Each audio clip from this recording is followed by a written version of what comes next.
suficiente para todos os aspectos da vida, né? 2 Timóteo, capítulo 3, versículo 15 e 16, fala exatamente sobre isso, a utilidade da Santa Escritura para a correção, para a educação, para tornar o homem pleno, capaz para toda a boa obra. Então, eu venho como pastor para tratar desse tema, além do que também fui professor de matemática, ensinei matemática por alguns anos na rede pública de ensino, ensinei do 6º ano, né? Antigamente era 5ª série, mas então agora é 6º ano até o ensino médio, educação de jovens e adultos, então tenho uma experiência no que tange a educação, a escolaridade, né? E também sou pai de alguns filhos, né? Sou aí conhecido como o pai dos 7 filhos, então o pessoal fica um pouco impressionado, né? Mas resolvi furar a bolha e eu e minha esposa Priscila temos aí 7 filhos, os quais nós tomamos aí a prerrogativa de educá-los e fizemos isso sem escola. Não estou aqui para defender isso, né? Já estou me excusando aqui aos irmãos, mas para tratar do tema, e aí cada um que tem a sua consciência, tem o Espírito Santo, tem a palavra de Deus, é quem toma a decisão com relação a que metodologia irá aplicar aí na educação de seus filhos. Então, meus irmãos, a minha proposta aqui é expor um pouco da educação cristã e tratar também de soluções. Quero trazer soluções como pastor. A gente sempre tem que expor o assunto e também oferecer ajuda e oferecer alternativas, tá? Então, vamos ouvir um pouquinho sobre a importância desse tema. Primeiramente, eu pergunto a vocês aqui, quantos aqui são envolvidos com educação, com escola, professores? Temos alguns aqui? Temos alguém dessa área de educação aqui presente? Tem um casal? Somente, né? Então, essa pergunta que eu vou fazer agora, acho que certamente a maioria não vai saber. Mas vocês já conhecem o que é o PISA? Vocês já ouviram essa sigla PISA alguma vez antes? Mas o casal, o professor vai saber, né? O PISA, meus irmãos, é o Programa Internacional de Avaliação de Estudantes. E a última avaliação, se eu não me engano, foi feita em 2022, no final de 2022. E esse PISA, ele pôde avaliar mais de 81 países, para avaliar o nível de escolaridade, né, de educação intelectual dos alunos desses 81 países. E o Brasil, ele amarga ali as piores posições. Então, dentre esses 81 países, o Brasil fica quase lá no fim. Ele não está lá na última posição, mas ele está sempre ali amargando as últimas posições nas seguintes matérias: matemática. Então, o Brasil é horrível na maioria, os alunos são horríveis em matemática, ciências e também literatura. Então, é possível até, isso é até comum na verdade, que pessoas cheguem na faculdade e não saibam ler, ou são aqueles analfabetos funcionais. Eles sabem reproduzir as palavras aqui e ali, mas eles não compreendem o texto. Então, é muito comum, até mesmo professores de faculdade, muitos são analfabetos funcionais, não entendem aquilo que eles leem nas obras que eles fazem uso. Então, isso já demonstra um problema que nós temos na educação brasileira. Mas isso é só uma ponta de um iceberg. Na verdade, o que eu queria tratar aqui não é dessas consequências agora, desses problemas que eu julgo serem problemas assim de topo. O problema maior é aquilo que está por trás, por dentro desse nível de educação que existe no Brasil. E o problema, meus irmãos, é um problema moral. O problema do Brasil, a nível de educação, não é tanto intelectual quanto é moral. E o moral leva, então, toda essa avaliação negativa em termos intelectuais. Porque se o homem está caído, se ele está destruído, isso tem a ver com a Bíblia, tem a ver com a queda, obviamente, o seu intelecto também foi afetado. E se o homem está afastado de Deus, obviamente, ele se afastará de tudo aquilo que pertence a Deus. As artes pertencem a Deus. A matemática, a ciência, a literatura, tudo pertence a Deus. Então, se o homem se afasta disso, obviamente, ele se afastará daquilo que procede do próprio Deus. E aquilo que deve voltar para ele como glorificação. Então, o cenário é esse. Há uma secularização de todas as áreas, há um abandono total da ética cristã. Isso vocês conseguem observar muito claramente, vocês percebem o relativismo que existe hoje em dia. Não há conceito mais de certo e errado. Cada um tem a sua verdade, cada um tem a sua explicação sobre os fatos da vida, cada um tem seu bem, cada um tem seu mal. O conhecimento, então, foi relativizado, a moral é relativizada, os padrões são relativizados, a própria essência humana é relativizada. Homem não é mais homem, por exemplo. Mulher não é mais mulher. Pode ter anatomia de homem ou de mulher, mas você escolhe o que você quer ser. Se você quer ser homem, se você quer ser mulher. Uma negação daquilo que é óbvio, né? Homem e mulher, há uma negação disso aí. Há um enviesamento ideológico acontecendo nas escolas hoje em dia. Há o marxismo.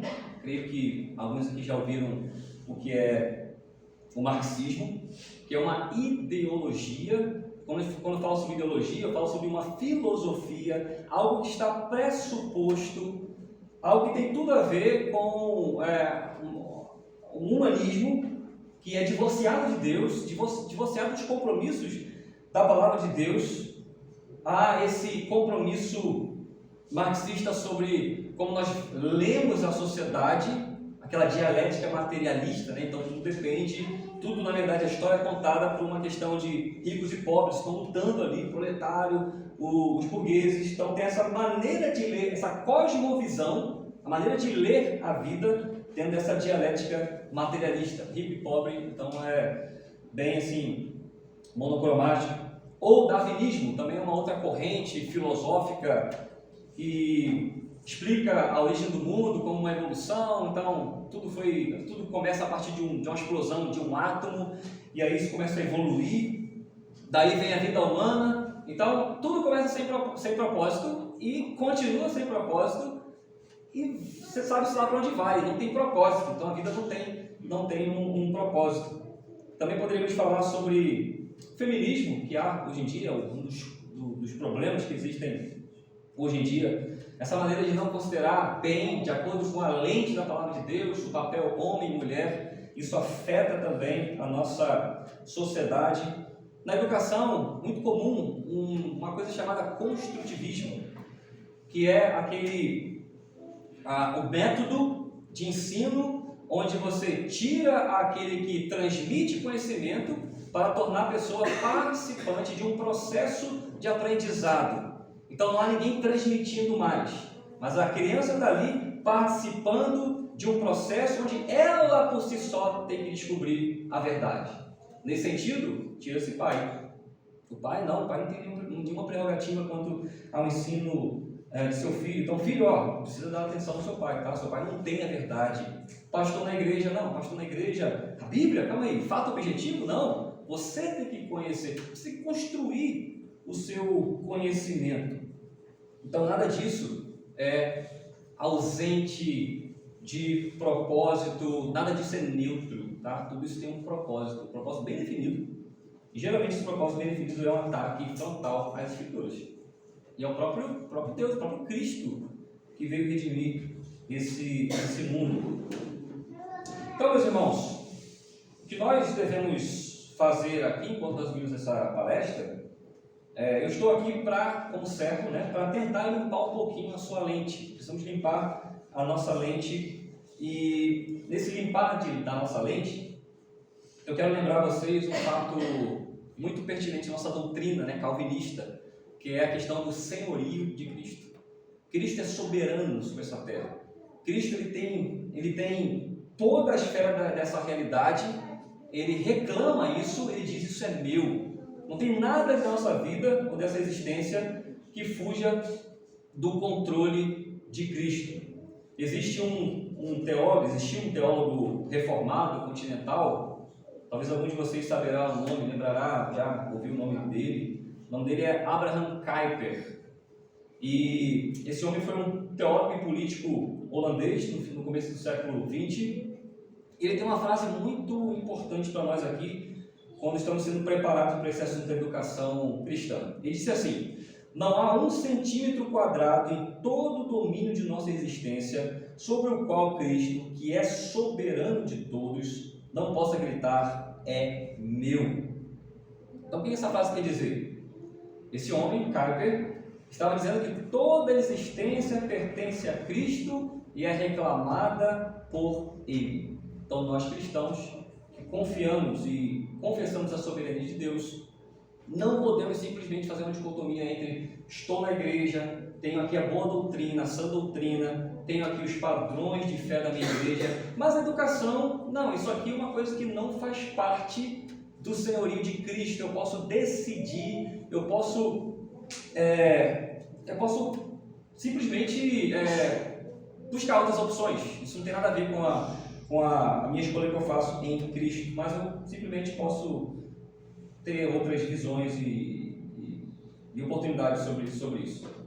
Então, o que vemos com tudo isso, né, com esse quadro triste que nós acabamos de ouvir? Qual o problema, né, que nós temos em relação a isso? Meus irmãos, o problema é simplesmente a gente negar o assunto e seguir em frente e não considerar que isso afeta a igreja do Senhor. Uma falsa visão ou um abandono dessa área da nossa vida é um ataque ao Senhor Jesus Cristo, que está construindo uma igreja. Ele está desenvolvendo um reino. Então não podemos abandonar essa área. Nós devemos redimi-la. Nós não podemos ser aqueles crentes reclusos em igreja e achando que não tem um papel, uma responsabilidade nas áreas da vida, e então deixarmos isso para os ímpios. Não podemos fazer isso. Infelizmente, os ímpios têm tomado as esferas da vida, todas as esferas da vida. São os ímpios que têm tomado a esfera da ciência, das artes. Nós ouvimos aqui o irmão falando sobre isso, né? As artes, todas elas estão majoritariamente foram tomadas pelos ímpios. Vocês escutam as músicas e elas não glorificam a Deus, e cada vez estão piores. Cada vez mais estão denegrindo a figura humana, denegrindo esse mundo que Deus fez, denegrindo a moral de Deus. Então precisamos redimir essas coisas. O nosso chamado final aqui vai ser para redimir essas coisas.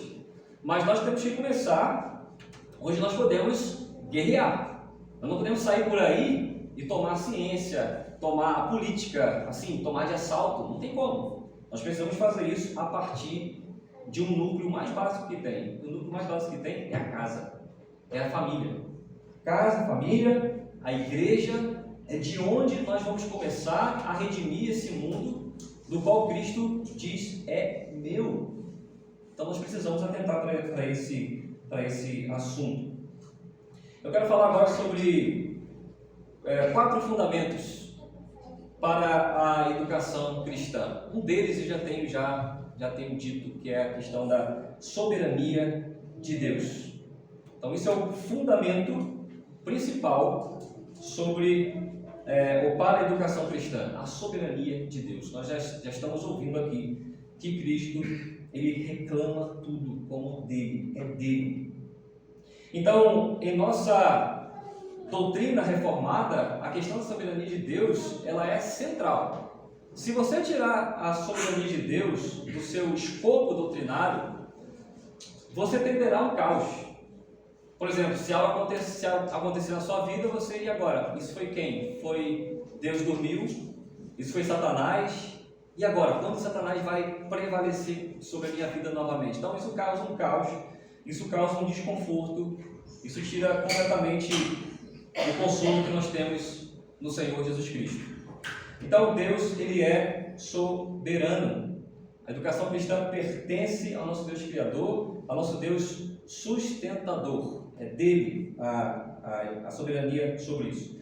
Colossenses 1, versículos 16 e 17, diz assim: pois nele foram criadas todas as coisas, nos céus e sobre a terra, as visíveis e as invisíveis, sejam tronos, sejam soberanias, quer principados, quer potestades. Tudo foi criado por meio dele e para ele. Ele é antes de todas as coisas, nele tudo subsiste. Então, nele foram criadas todas as coisas pertencem a ele. O céu, então sabe, os anjos, os seres celestiais, sobre a terra, toda a criação foi feita por ele, estava lá, ele é o verbo divino. As visíveis, as invisíveis, sejam tronos, ou seja, ele é soberano sobre os reis da terra, todos eles, seja político de direita ou de esquerda, seja Ciro ou Nabucodonosor, simplesmente é ele quem coloca um ou coloca outro.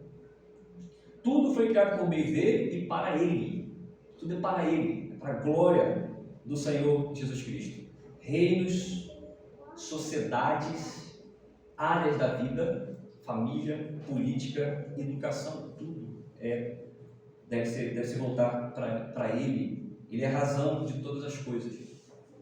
Portanto, coisas como de cunho moral ou intelectual, vocês já conseguem perceber como essas coisas devem ser direcionadas a ele. E, portanto, devem ser estudadas, devem ser conhecidas. Ou seja, devemos nos desenvolver na moral, na ética.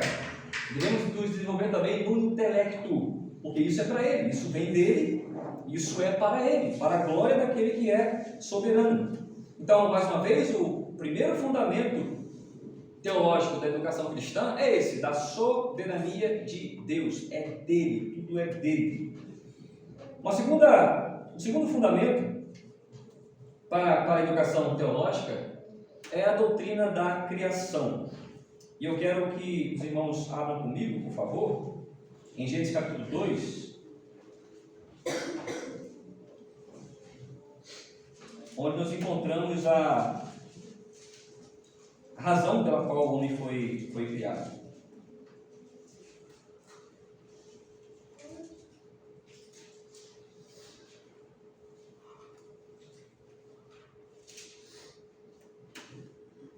Vamos ver a partir do versículo. Deixa eu só verificar que não coloquei aqui, mas acharemos.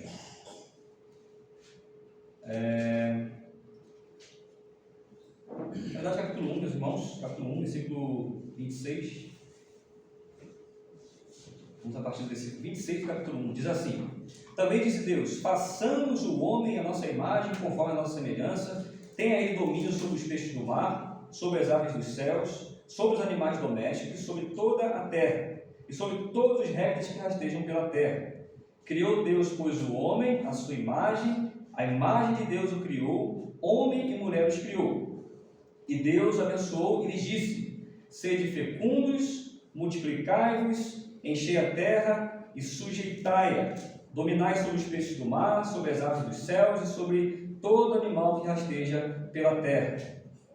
E aí continua o texto narrando esse propósito da criação do homem. Mas eu quero chamar a atenção aqui, meus irmãos, é para três coisas. São três coisas que nós temos aqui, uma implícita e duas explícitas. A primeira coisa que é implícita é o que os teólogos chamam de o mandato espiritual. Aqui temos três mandatos. Um é espiritual, outro é cultural e o outro é social. O mandato espiritual de Deus nos comunica que todos nós, todo ser humano foi criado para adorar a Deus, independente dele saber disso ou não. O homem foi criado para adorar a Deus. Esse é o propósito fundamental do homem. E até o próprio breve catecismo, fala sobre isso. Qual o fim principal do homem? Então tem esse propósito de glorificar a Deus e alegrar-se nele para sempre. O segundo mandato de Deus para a criação, nós vemos aqui: sede fecundos, multiplicai-vos e encher a terra. Ou seja, um mandato social diz respeito a que o homem deve multiplicar, casar-se, tem a ver com sociedade, casamento, sociedade e multiplicação. E o terceiro que está aqui, que eu queria então focar, é essa questão do homem sujeitar a terra. Dominai sobre os peixes do mar, sobre as aves dos céus e sobre todo animal que rasteja pela terra. É um mandato cultural, ou seja, o homem deve se o homem deve desenvolver e se desenvolver, né, primeiramente, para desenvolver a terra, para dominar, para criar tecnologia, para criar maneiras, jeitos, métodos para representar a Deus nesse mundo, para que Deus tenha um governante, um representante desse governo aqui nesse mundo. E isso nos comunica aquilo que é a educação, aquilo que a educação se envolve, né? Com essa sujeição, com esse domínio, aplicar-se nas áreas, nas ciências, nas artes, no desenvolvimento da tecnologia, tudo isso diz respeito ao mandato cultural. Então veja, isso está na criação, isso é antes da queda. Deus já havia colocado no homem esse design para que o homem pudesse representar a Deus. Então, adorando a Ele, tendo essa comunhão na Trindade, multiplicando-se, a variedade da Trindade, tem tudo a ver com a imagem de Deus, isso, e a questão do desenvolvimento. Deus é um Deus criativo. Veja a criação, tem variedade, tem ordem, tem beleza, tem complexidade. O homem é chamado também, sendo a imagem de Deus, ele deve também se aplicar a essas questões. Então, isso é o segundo fundamento para a educação cristã. Se nós somos a imagem de Deus, e se Deus desenhou o homem para isso, nós devemos aplicar nisso, se nós estamos sendo redimidos à imagem de Cristo, que é a imagem de Deus. Então, é uma preocupação que nós devemos ter, temos uma responsabilidade no tocante a isso. Também, o terceiro fundamento teológico para a educação cristã é a queda. Então, isso deve ser considerado. Deve ser considerado que o homem, ou seja, a parte antropológica, o homem, o estudo do homem, deve levar em conta que o homem caiu, que o homem está em pecado naturalmente, e que todas as suas faculdades mentais, morais, intelectuais, elas foram comprometidas, elas foram afetadas. Então, quando nós estamos lidando com o assunto, quando nós estamos olhando para a sociedade, buscando redimi-la, por esse meio da educação cristã, devemos levar em conta que nós estamos no estado de queda. A sociedade está em um estado de queda. Nós estamos também, naturalmente, somos concebidos em pecado. E nós devemos então buscar a graça de Cristo para nós mesmos, por nós mesmos, e buscar essa mesma graça na sociedade como um todo, nos redimindo e redimindo a sociedade. Então é exatamente aquilo que Cristo veio fazer, veio redimir a humanidade caída, conforme Romanos capítulo 3, versículo 9 em diante, tem aquele clímax mostrando a queda do homem, todas as suas consequências. Mas 23 de Romanos 3 diz assim: pois todos pecaram e carecem da glória de Deus, sendo justificados gratuitamente por sua graça, mediante a redenção que há em Cristo Jesus. Então, esse é um aspecto que está na mesma moeda, entre queda numa face, né, da moeda, no outro lado nós temos a redenção em Cristo Jesus. Então devemos buscar nos desenvolver, redimir por meio da educação cristã. Então, a educação cristã é um processo de resgate do homem caído que inclui os nossos próprios filhos. Os primeiros educados são os nossos filhos. E, finalmente, o quarto fundamento que nós devemos considerar em relação à educação cristã é o alvo, né, ou o propósito. E nós já falamos que esse propósito é a glória de Deus. Cristo vem, se torna homem, faz a sua obra redentiva, nos resgata, nos compra, nos redime, tirando do reino das trevas e nos trazendo para o reino de Cristo, para que agora tudo que viemos a fazer, nós façamos para a glória de Deus. Inclusive, o livro, a carta do apóstolo Paulo aos Romanos, tem essa estrutura que o Catecismo de Heidelberg também usa, uma estrutura trina, são três partes: miséria, salvação e gratidão. Então, em Romanos isso é miséria, Romanos 1 até Romanos 3, depois Romanos 3, o finalzinho, até Romanos 11, que é a salvação, e Romanos 12 até o final, nós temos a nossa vida de gratidão, ou seja, vivemos a vida para glorificar a Deus e devemos saber como fazer isso. Então, Romanos 12 está ali para dizer para você como fazer isso, como você pode viver de uma forma que glorifique a Deus. Agora então, tendo lançado esses fundamentos, e eu espero que você já reconheça a importância do assunto e como você deve mergulhar nesse assunto, né? Minha proposta aqui não é ser exaustivo, mas mostrar para você, como pastor, que você tem responsabilidades em conhecer esse assunto, se desenvolver nesse assunto e aplicar esse assunto. Seja você solteiro, você deve fazer isso consigo mesmo, educar-se de forma cristã, e você vai ter que se lançar na palavra de Deus, vai ter que se lançar nos bons livros, vai ter que se preocupar não só com a matéria teológica em si, mas toda a estrutura da realidade. Então, não tem essa de que, eu sou um crente, mas eu não gosto muito de ler. Isso vai contra esse nosso chamado para o desenvolvimento, para redimir essa criação, essa realidade a Cristo. Então, se você é um solteiro, você tem essa responsabilidade. Se você é um pai, então, número 1, você precisa fazer isso por si mesmo, para você, para a sua própria educação cristã. E depois, se você tem filhos, você deve aplicar isso na vida dos seus filhos. Então, educar de forma cristã é prerrogativa dos pais.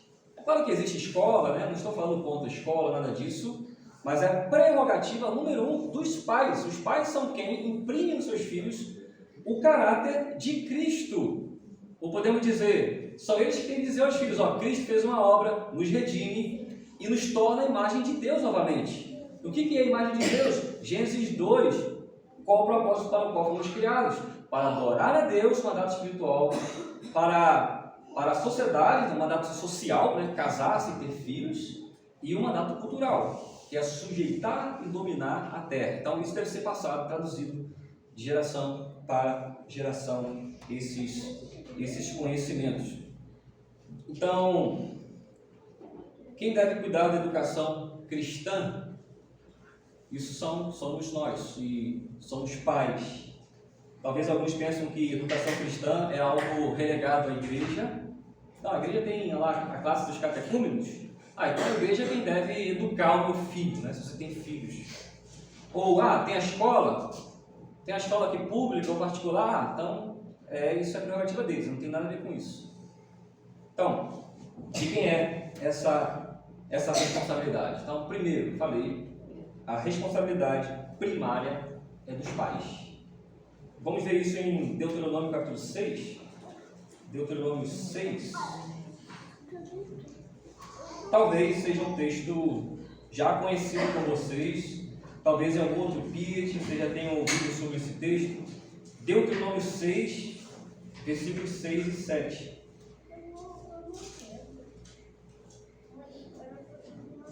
Vamos ao 4 até o versículo 9. 4 a 9 diz assim: Ouve, Israel, o Senhor nosso Deus é o único Senhor. Amarás, pois, o Senhor teu Deus de todo o teu coração, de toda a tua alma, de toda a tua força. Estas palavras que hoje te ordeno estarão no teu coração. Então, primeiro, tem que estar no coração dos pais. E depois, tu as inculcarás a teus filhos, e delas falarás, assentado em tua casa, e andando pelo caminho, e ao deitar-te, e ao levantar-te. Também as atarás como sinal na tua mão, e te serão por frontal entre os olhos. E as escreverás nos umbrais de tua casa e nas tuas portas. Então aqui temos um princípio de como podemos praticar a educação cristã. Temos aqui o local, temos a doutrina, temos como fazer isso. Apenas a princípio nós temos aqui como fazer isso. O conteúdo só existe no Senhor. O Senhor, nosso Deus, é o único Senhor. Meus irmãos, o mundo tem vários senhores. O mundo chama os nossos filhos a servir esses senhores. O mundo tem o Senhor dinheiro, o mundo tem o Senhor conforto, o mundo tem o Senhor trabalho, enfim, o mundo tem os seus senhores. Eles estão ao tempo todo chamando os nossos filhos para servi-los. Os ídolos estão aí, né? Eles estão buscando um tipo de adoração. Mas aí nós encontramos, né? O Senhor, nosso Deus, é o único Senhor. E esse Senhor, nós devemos amar de todo o coração, de toda a alma e de toda a força. Então significa que muito trabalho terá que ser feito. É uma guerra. Calvino disse uma vez que o coração é uma fábrica de ídolos. E está dizendo, de todo o teu coração, de toda a tua alma, ou seja, suas faculdades, a psique e tudo mais, o seu ser interno completo e toda a sua força, então, o seu intelecto, a sua disposição, as suas capacidades. Você vai ter que amar ao Senhor. E essas palavras, ou seja, essa doutrina que foi exposta, o Senhor não diz assim, aplique se você quiser na sua vida ou na vida dos seus filhos, está tudo bem, escolha como você quiser. Não, diz aqui, que hoje te ordeno, estarão no teu coração, é uma ordem, é um comando de Deus. Essas coisas, essa doutrina, essa verdade que nós poderíamos passar aqui horas e cavando esse versículo 4, descobrindo, e indo mais a fundo ainda, e nunca se esgotando, isso deve ser colocado, inculcado no coração de nossos filhos.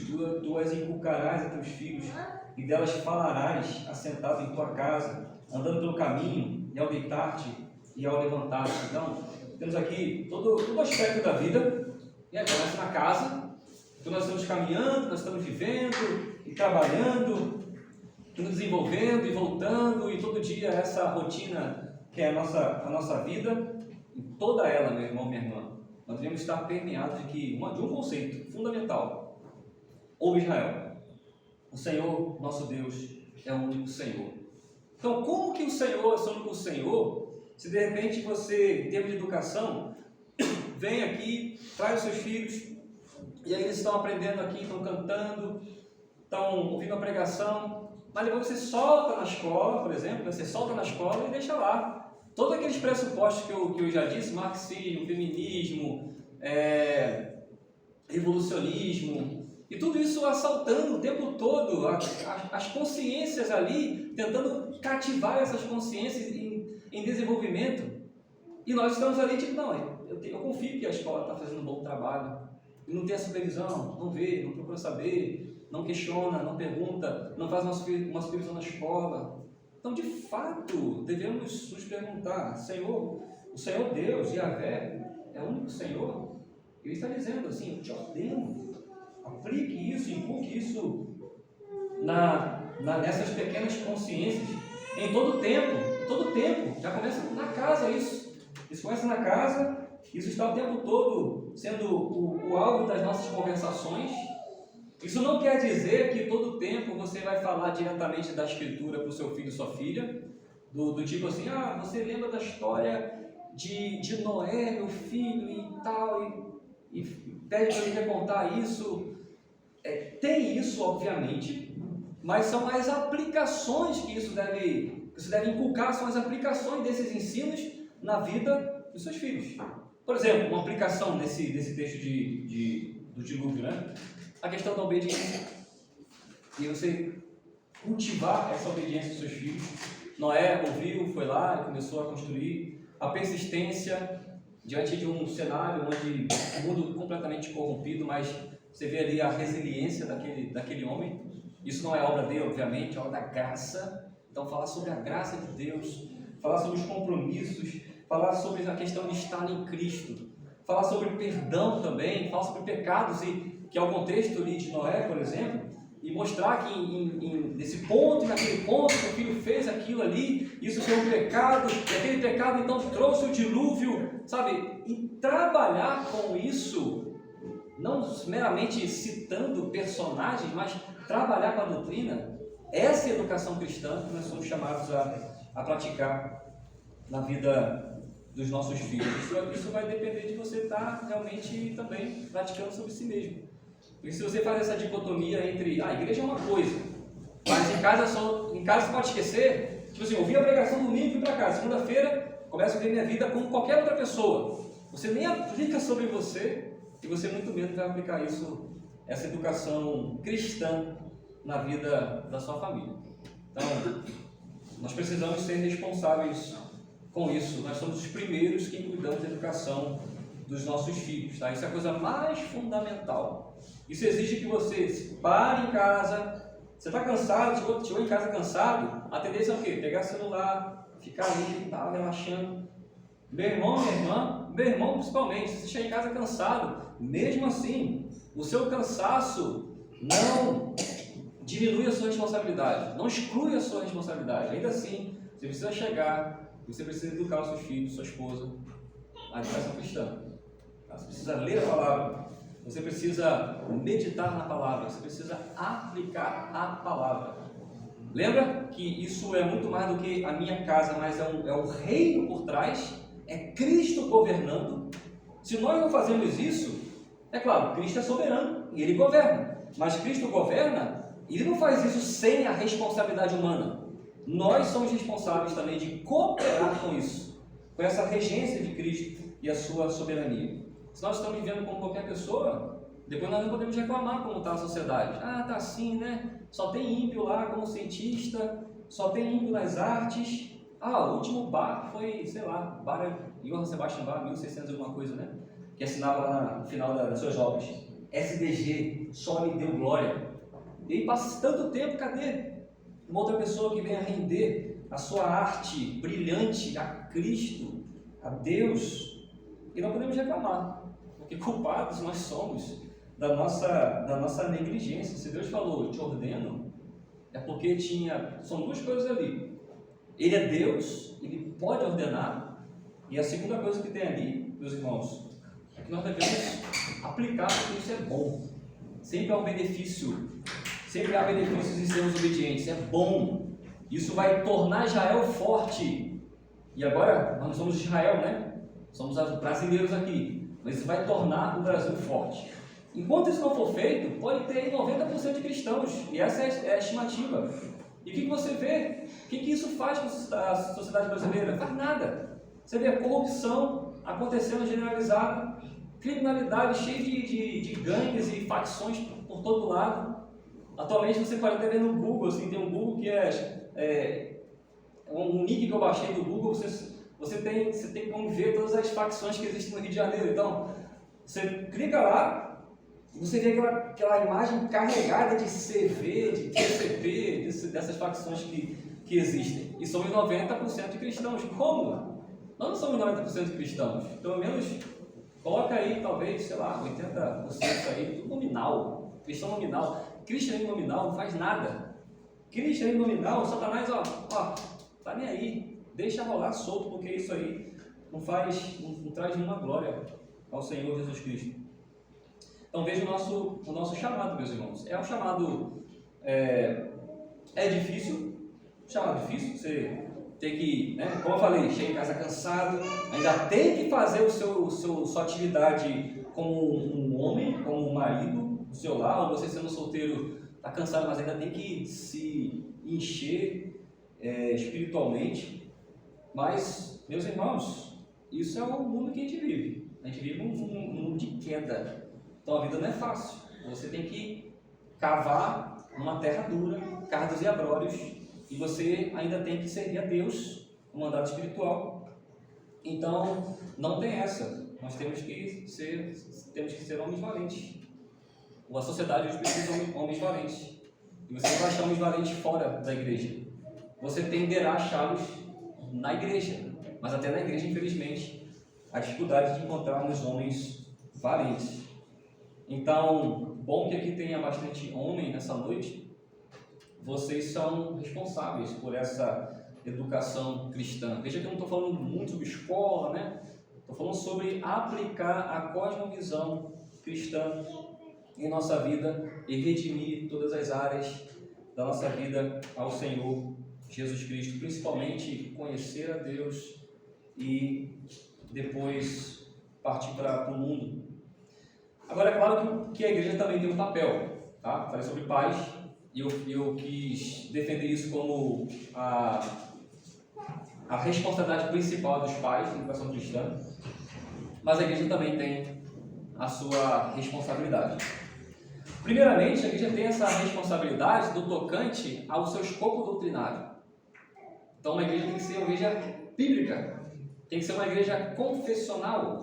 Não pode ser uma igreja que fica variando, que tem aqui, né, de repente o pastor chega, aí ele é um pastor soft, ele joga purpurina para os irmãos, joga balinha, todo mundo, pastor legal, faz tantas coisas legais e tal. Meus irmãos, precisamos de pastores fortes nas igrejas, cujo serviço será de pregar essa palavra. Educação cristã na igreja começa do púlpito, pela pregação fiel, doa quem doer, se for uma exortação pesada que os irmãos precisam receber, que recebam, porque mais leais são as feridas feitas pelo que ama. A Provérbios fala, isso é honesto, isso é amor de fato, e não pessoas que lisonjeiam com palavras. Isso é cilada, isso é perigoso. Eu acho que o Provérbios 22 é quem fala sobre isso. Quem lisonja alguém, arma uma cilada para aquela pessoa. Então, a educação cristã começa no púlpito da igreja. A igreja é participante também desse processo educacional. Nós podemos ler na cultura judaica que as sinagogas eram responsáveis por ensinar também os meninos, né? Além da casa tinham as sinagogas. E veja em Lucas capítulo 2, é um texto interessante para vermos que o próprio Senhor Jesus Cristo, ele foi educado nas sinagogas do seu tempo. Lucas 2, a partir do versículo, acho que 39, 41, a partir do 41. Aqui Jesus foi ao templo em Jerusalém mesmo. Então, Lucas 2, 41. Ora, anualmente iam seus pais a Jerusalém para a festa da Páscoa. Quando ele atingiu os 12 anos, subiram a Jerusalém, segundo o costume da festa. Terminados os dias da festa, ao regressarem, permaneceu o menino Jesus em Jerusalém, sem que seus pais o soubessem. Pensando, porém, estar ele entre os companheiros de viagem, foram no caminho de um dia e então passaram a procurá-lo entre os parentes e os conhecidos. E não tendo encontrado, voltaram a Jerusalém em sua procura. 3 dias depois, o acharam no templo, assentado no meio dos doutores, ouvindo-os e interrogando-os. Então isso era tem as sinagogas, né, que estão espalhadas, mas aqui em Jerusalém funciona da mesma forma. Jesus está lá ouvindo e interrogando. Então isso é a educação cristã da igreja, né? Você ouve, você pergunta. Isso é o processo de catequizar também, né? Perguntas e respostas. E todos que o ouviam, muito se admiravam da sua inteligência e das suas respostas. Logo seus pais o viram, ficaram maravilhados. E sua mãe lhe disse: Filho, por que fizeste assim conosco? Teu pai e eu, aflitos, estamos à tua procura. Ele lhes respondeu: Por que me procuravas? Não sabias que me cumpria estar na casa do meu pai? Não compreenderam, porém, as palavras que lhes disseram. E desceu com eles para Nazaré, e era-lhe submisso. Sua mãe, porém, guardava todas essas coisas no coração. Aí, versículo 52. E crescia Jesus em sabedoria, estatura e graça diante de Deus e dos homens. Então, o próprio Senhor Jesus Cristo se sujeitou a esse processo de ser educado na palavra de Deus como um verdadeiro homem que ele era. Então isso por si só já mostra que nós precisamos nos sujeitar a esse ensino, nós precisamos sujeitar nossos filhos a esse ensino. Então a igreja deve apoiar o ministério da pregação, não deve cuidar do seu ministro para que ele seja um homem fiel. Os presbíteros da igreja devem cuidar para que a pregação do púlpito seja fiel. Se o pastor for raso, os presbíteros também têm a prerrogativa de conversar com o pastor, de dar bons conselhos, porque afinal de contas estão interessados, ou devem estar interessados na educação cristã para a igreja, através da pregação. Os membros também, ao invés de ouvir uma coisa e de repente sair e ficar ali, né, de fofoquinha um com o outro, devem conversar com o presbítero, para que o presbítero possa respeitosamente falar com o ministro sobre algum assunto, ou devem questionar de forma respeitosa também o ministro. O que o senhor quis dizer com aquele ponto, ou com aquele outro, aquele assunto? Pode me explicar mais? Eu estou com dúvida, eu não estou convencido ainda, pode me ensinar mais? Então isso faz parte do processo em que somos educados na palavra de Deus. E nós não podemos ir contra esse ministério a depender da maneira como nós tratamos o ministério da pregação na igreja. Então, esse apoio que nós damos, também poderia falar sobre ofertas, né, e tudo isso, que parte delas promove o bem-estar do ministro, né? Então, lembrar desses assuntos, porque isso muito já tem sido falado aí nas outras igrejas, né, sobre dinheiro e tudo mais. Não quero falar sobre esse assunto, mas dizer que os irmãos devem cuidar do ministério da pregação da sua igreja, né? Por meio dela, desse ministério, que o Senhor Jesus Cristo está educando a sua igreja na educação cristã, educação que vai vencer o mundo, tá? Então, quando nós estamos falando sobre Brasil e mudança das coisas, né? A gente olha o governo atual, fica se lamentando, todas essas coisas, e que é uma mudança, isso não vai vir se você voltar na direita. Direita e esquerda, para um cristão, sim, todos os dois lados têm seus pecados, né? O cristão está acima disso. E nós devemos nos preocupar não tanto com essa questão política em si, de quem votar, embora isso seja importante, tá? Mas o principal é a palavra e a pregação e o ensino. É isso que vai mudar o mundo. É isso que vai mudar o mundo. Não é outra coisa que vai mudar o mundo. As outras coisas sempre se perderão no pecado. Queria lembrar os irmãos também da Constituição da Igreja Presbiteriana do Brasil, falar sobre o batismo de crianças, né? Assim como aqui na Igreja Presbiteriana, também reformada, ela pratica o batismo infantil. Então, para dizer que, embora a igreja faça o batismo do seu filho, sempre nós somos lembrados de um compromisso. Então, por exemplo, aqui no artigo 11 da Constituição, no primeiro parágrafo, diz assim: no ato do batismo, os pais assumirão a responsabilidade de dar aos filhos a instrução que puderem e zelar pela sua boa formação espiritual, bem como fazê-los conhecer a Bíblia e a doutrina presbiteriana, como está expressa no símbolo de fé. Então, um pai que traz seu filho para ser batizado, o pressuposto é que ele vai zelar por essas coisas, né? Boa formação espiritual, fazer conhecer a Bíblia, a doutrina presbiteriana conforme os símbolos de fé, né? O símbolo de fé de Westminster. E na forma do batismo, tem algo também muito importante, eu vou ter que usar aqui o celular para ler sobre isso, mas aquilo que os pais prometem, são 3 formas, né? Mas uma delas, uma mais elaborada, a primeira forma do batismo, pergunta assim, o pastor pergunta assim, né? Prometem que se o Senhor Deus conservar a vida do filho de vocês até a idade da razão, vão instruí-lo na crença seguida pelo povo de Deus, como ensinada na Escritura? E os pais dizem, né? Prometemos. Prometem ensiná-lo a ler para que venha a ler por si mesmo a Santa Escritura, orar por ele e com ele, servir vocês mesmos de bons exemplos de piedade e de religião e se esforçar por todos os meios designados por Deus para criá-lo na disciplina e na correção do Senhor? E aí os pais respondem: prometemos. Prometem ler a Bíblia com ele e trazê-lo à igreja com assiduidade, ensiná-lo desde a mais tenra idade a respeitar o culto divino e a participar dele? E os pais dizem: prometemos.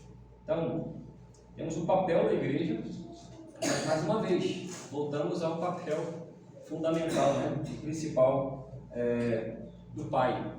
Então, eu espero que os irmãos estejam compreendendo, né, a dimensão daquilo que é esse assunto, essa responsabilidade que nós temos sobre os nossos filhos. Mais uma vez, meus irmãos, o Senhor Jesus Cristo, que é soberano, Ele deseja, Ele quer que nós obedeçamos esse ensino, que nós o pratiquemos. Então, isso, meus irmãos, diz respeito àquilo que é a educação cristã de forma resumida, né? Falei que não seria exaustivo aqui. E eu espero que nesse ponto eu tenha acrescentado algo à vida dos irmãos. Poderia falar também sobre educação escolar cristã, que também poderia ser algo para cooperar com esse assunto na vida das famílias, mas eu vou deixar esse assunto para talvez uma outra ocasião, tá? Então a igreja também poderia, né, se reunir, se juntar para criar associação, para ter uma escola cristã, e tem todos os parâmetros de currículo e método e tudo isso. Eu vou deixar, não vou tratar disso nessa noite, mas eu entendo que eu acho que fui demais nessa chamada, né, a responsabilidade da igreja. Então, as soluções que nós temos para esse assunto, que nós podemos fazer, primeira coisa, meus irmãos, é o culto doméstico. O culto doméstico é a parte que nos cabe como família, né? Na casa, o pai, sua casa, a mãe, devem prover um momento especial, onde os filhos possam estar lendo a palavra de Deus e orando. Nós vemos isso também no batismo, né? Na forma do batismo. Então, muito infelizmente foi perdido desde os puritanos até os dias de hoje, essa questão do culto doméstico, pai liderando, pai ensinando, inculcando na vida de seus filhos. Nós não podemos aceitar, meus irmãos, que nós sejamos como qualquer pessoa desse mundo que não serve a Cristo. Como eu falei, vem na igreja, segunda-feira vive a vida normal, aí sábado à noite liga de novo um botão, opa, vou para a igreja amanhã, ou não seria bem ruim, não vou, estou cansado, não vou. Então, nós não podemos aceitar isso, tá? Cristo é um Salvador muito grande para que seja tão pouco adorado. A adoração de Cristo não é uma coisa só de domingo, é uma coisa diária, culto diário, culto doméstico. Então, isso é uma solução para o problema, à dificuldade da educação cristã. Você pode fazer isso. Você não precisa ter todas as capacidades intelectuais, não precisa ser um professor para ensinar pelo menos a Bíblia ao seu filho. Quando nós pensamos em educação, talvez cristã, nós pensamos sobre os instrumentos, né, intelectuais. Mas eu acredito que o princípio de tudo é o culto doméstico. É ensinar aquilo que nós temos, aquilo que nós recebemos, aquilo que nós transmitimos, que é a palavra de Deus. E sobre as outras coisas, nós vamos buscar ajuda. Sobre a escola, a gente vai buscar ajuda. Se vai colocar ou não, se vai fazer homeschooling ou não. Isso nós podemos buscar ajuda, mas toda mãe, todo pai deve saber da razão, da esperança que há em você. 1 Pedro 3 fala sobre isso. Todo cristão tem que dar o parecer da sua fé. Então, você pode ensinar algo ao seu filho, à sua filha. Outra maneira de você conduzir a educação cristã em casa é ter regras em casa. Não deixar que o seu filho fique no celular o tempo todo, nem você mesmo. Deve ser exemplo. E na forma do batismo falou sobre isso. Sobre ser exemplo, primeiramente, né? Então, regular essas coisas. A quantidade de horas e tempo, para onde vai ali, olhar as coisas, tem que estar observando, supervisionar essas coisas. Fazendo isso é educação cristã. Porque a educação cristã, ela tem a disciplina, né? Os nãos. Então, isso faz parte.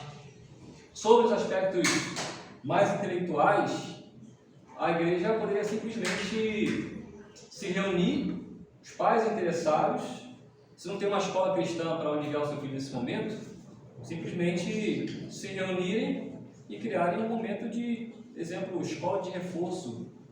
Começar ali um pai, uma mãe, se compartilhar aquilo que tem, né, como conhecimento e ajudar, porque nós vivemos uma comunhão, né? Igreja não são pessoas assim, cara, que vêm aqui e se servem como se fosse um restaurante, vão embora, como quem não tem responsabilidade mútua. Nós temos responsabilidade. Talvez você já tenha criado seus filhos, mas tem crianças aqui na igreja ainda, e você tem responsabilidade também dentro desse aspecto da comunhão dos santos. Então, aquilo que você recebeu, passe, ensine, ajude de alguma forma. Então, isso é uma coisa que a igreja pode fazer. Ter essa pequena associação. Talvez possa usar a SAF para algum momento de instrução, não sei. ou de montar um breve currículo e reforçar o ensino aos filhos. Os homens também, quando os homens se reúnem para ler um livro sobre masculinidade, já estão também ensinando e inculcando alguma coisa muito valiosa na vida dos rapazes e na vida dos adolescentes. Então, isso faz parte também, isso deve ser promovido, isso deve ser desenvolvido cada vez mais.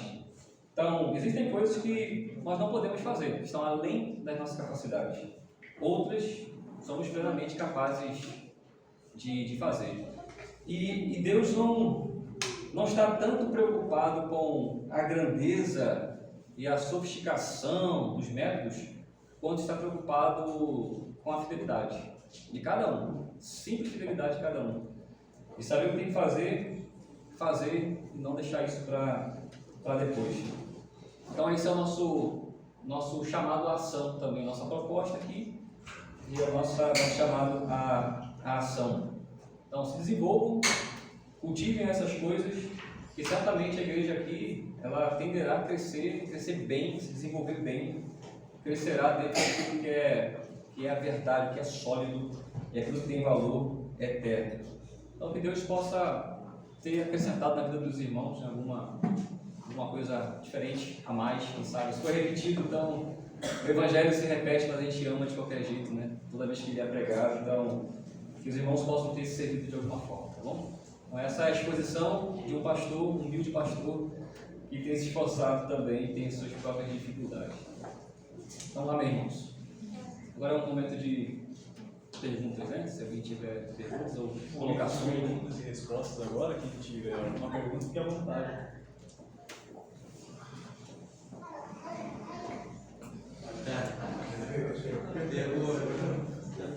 Bom, Vitor? Pastor, relacionado à educação cristã e aqueles que recebem, né? Ou seja, os alunos, os filhos, né? Na hora da transmissão da educação cristã, ela se altera na forma a depender de quem vai receber, não na substância, mas a forma a depender de personalidade, de vida, cultura. A gente tem que adaptar a forma, não a substância, a depender da pessoa, da educação cristã, e como que isso, a gente pode entender isso com os nossos filhos, personalidade, e com os de fora, cultura. Uma pergunta bem abrangente, né? Mas existem coisas que são essenciais e tem coisas que são mais assim de cunho de liberdade, né? Ou a maneira como será conduzida. Então, sobre a verdade tem que ser exposta independente do filho, personalidade, temperamento. A verdade tem que ser exposta, né? Todo mundo. Aqui na igreja também, cada um tem a sua... Um é diferente do outro, né? Mas a verdade ela vem de culto, na pregação. Todos nós somos responsáveis em receber e crer. Agora é claro que na atividade pastoral, isso também, aplicando isso ao lar, nós não damos o mesmo remédio para todos os membros, né? As ovelhas. Se trata de maneira diferente, né? Dessa forma, para dar um exemplo, né? Tem pessoas que recebem uma visitação, elas conseguem receber uma exortação mais direta.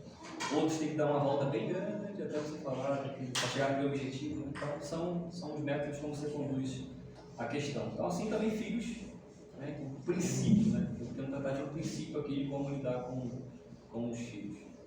Agora, sobre a cultura, ou como você pergunta como educar a cultura, Isso depende, por exemplo, a forma como a gente vai ter uma forma de educar a sociedade a ovelha de uma maneira diferente do paulistano, né? Como que a gente, como família e como igreja, pode olhar para a cultura que está mais perto de nós e ser um remédio para a cultura na vida dos nossos filhos, na vida dos nossos alunos. Estou pensando num exemplo, por exemplo, assim, o professor cristão lidando com uma turma só de ímpios, né? Majoritariamente. Eu acho que mais importante do que falar ou pregar, né? o evangelho propriamente dito é se conduzir como um professor cristão. Então isso faz muita diferença, né? Nós temos a nossa confissão, o Catecismo de Heidelberg, que tem uma pergunta assim: por que você é chamado de cristão? E ele fala que nós temos a unção de Cristo também somos profetas, sacerdotes e reis, né? Então, todos nós somos um profeta onde nós estamos. Se você é um militar, você é um profeta. Se você é um sacerdote, você é um rei. Então, como profeta, você pode proclamar e você pode viver. Então, muitas vezes o mais eficaz é você viver como um professor cristão, né? Não cedendo, não sendo igual aos outros professores. E assim, de alguma forma, você vai estar educando ou redimindo, né? Essa cultura dentro daquilo que é a sua esfera de atuação, né? Bem simples, limitada, mas é isso. Ninguém é chamado para ser o Rambo, né, espiritual e sair para a guerra e vencer os inimigos. Se cada um fizer dentro daquilo que está ali, a sua esfera bem pequena, isso contribui para a redenção. Se tivermos muitos cristãos, então, né, imagina o poder disso. Né? Então, esse foi o chamado nessa noite. Não sei se respondi, mas eu acho que depois pode conversar mais. Tem um irmão que pensar na educação cristã da família fica bem mais fácil. Com certeza o senhor contribuiu muito para cada um de nós aqui nessa noite. Mas e o olhar de dentro da família para fora, como o senhor pontuou aí em relação à sociedade, à criminalidade, e usou de percentuais que oscilaram, por exemplo, né? O que o cristão tem feito por conta da criminalidade estar crescendo, né? Isso é fato, todos nós temos registro disso, é só ligar um meio de comunicação, né? De informação. A questão é, qual é a sugestão que o senhor daria? Porque a impressão que nós temos é que o povo cristão está inerte no tocante a sensibilizar a sociedade e transformá-la segundo os padrões bíblicos. De fato, o senhor usou aí o termo, nós somos muitos crentes nominais.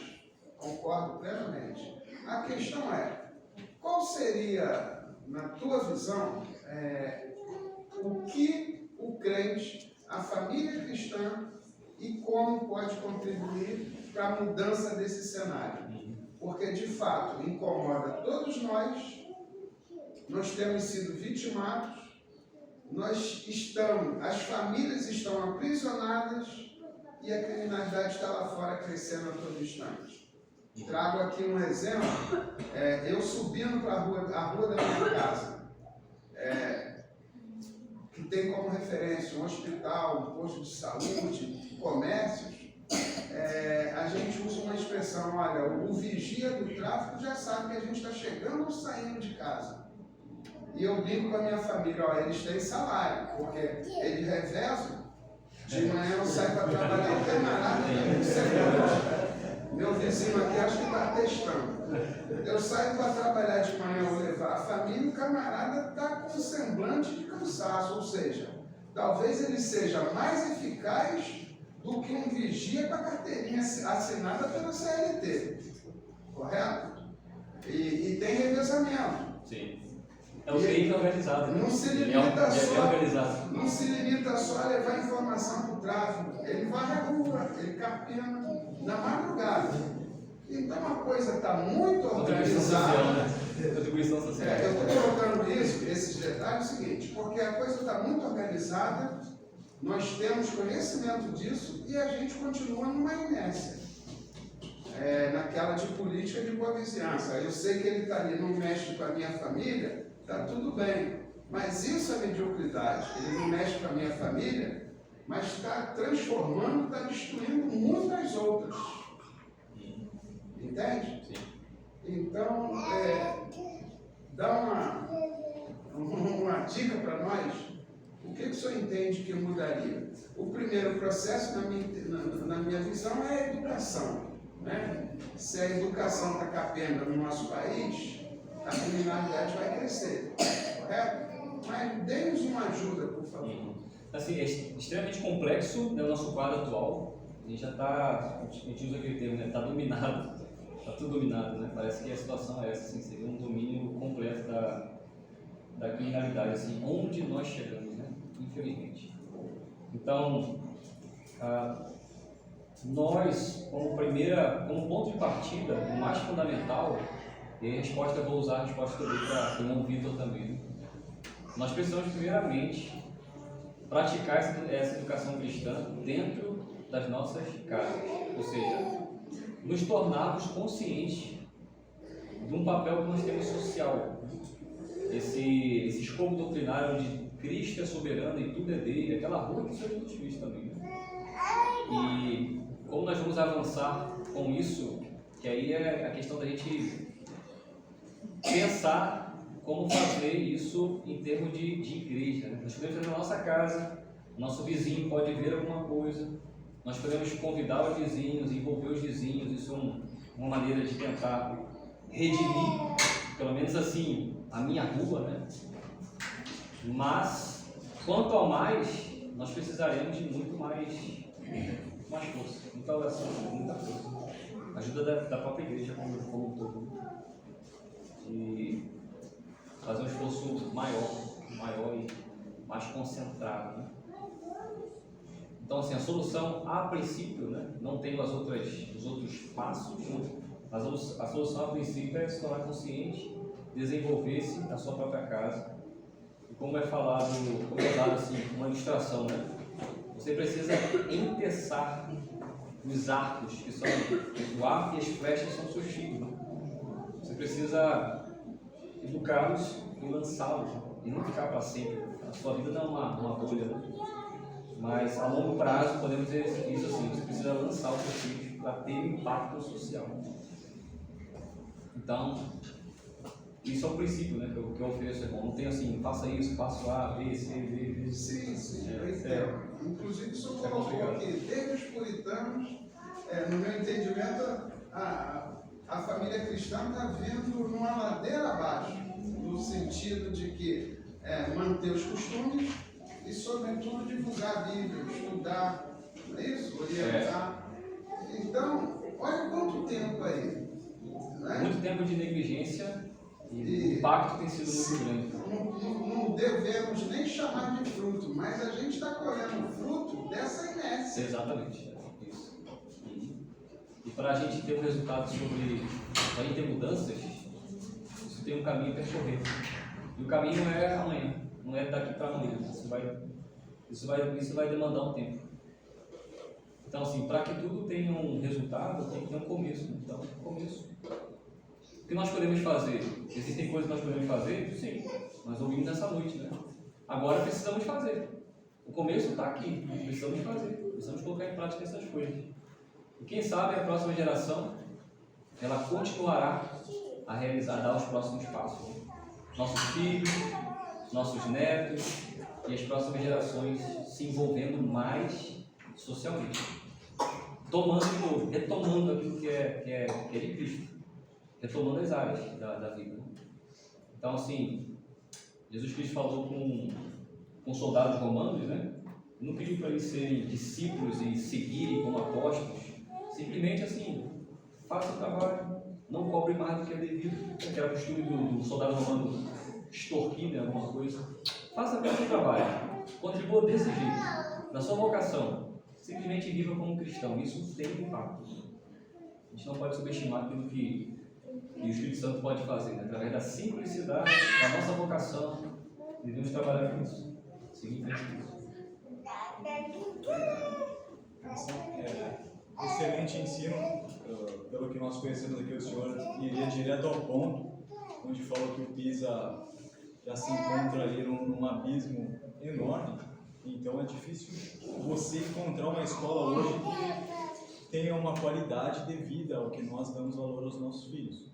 Eu que vou ter uma filha agora, eu já estudo sobre o homeschooling, como o senhor foi de fato, alertou sobre o ensino escolar e deu o papel do ensino domiciliar. Qual o material que o senhor e a esposa do senhor utilizam na educação desde o primeiro filho até hoje, se mudou alguma coisa ou mantiveram? E para quem já tem o seu filho matriculado, o senhor acha que o after schooling, né, aquele ensino depois da escola, consegue ganhar assim, o seu filho não vai, para ele não se perder? O senhor acha que tem como ganhar nesse cabo de guerra do ensino público? A primeira sobre a pergunta de material. Quando nós começamos a fazer homeschooling, a escassez era enorme. Então, o que a gente usou foi aquilo que nós conseguimos encontrar pela internet. Né? Então, é uma coisa muito variada. Não tinha um sistema para a gente seguir. Então, acima da intelectualidade, nós concentramos força na moralidade. A gente jogou as bombas ali na parte da educação moral. Né? Então, sempre procuramos ensinar a Bíblia, os cultos domésticos, a memorização, os salmos especialmente, e sempre foi um desafio. Né? Hoje tem muito mais material. Você consegue achar material pela AXI, não sei se vocês conhecem, que é a Associação Internacional de Escolas Cristãs, acho que é isso. Então tem muito material, tem até o estudo da filosofia educacional cristã, você consegue por ali. Então é o pessoal do Solon Portela, que é um presbítero da IPV, você consegue muita coisa por ali. E existe uma gama, hoje em dia existe uma gama de conteúdos e currículos que estão disponíveis para dirimir essa dificuldade intelectual. Né? Então, facilmente hoje aí você pode encontrar na internet. E eu posso depois passar uma coisa para você, grupos de WhatsApp, essas coisas todas ajudam a gente a ter bons materiais. A segunda pergunta, me volta. Sobre o ensino após o período escolar, os pais sim. conseguem ganhar a criança ali ou ela se perde facilmente no ensino público? Uma coisa que a gente sempre deve confiar é na graça de Deus, né?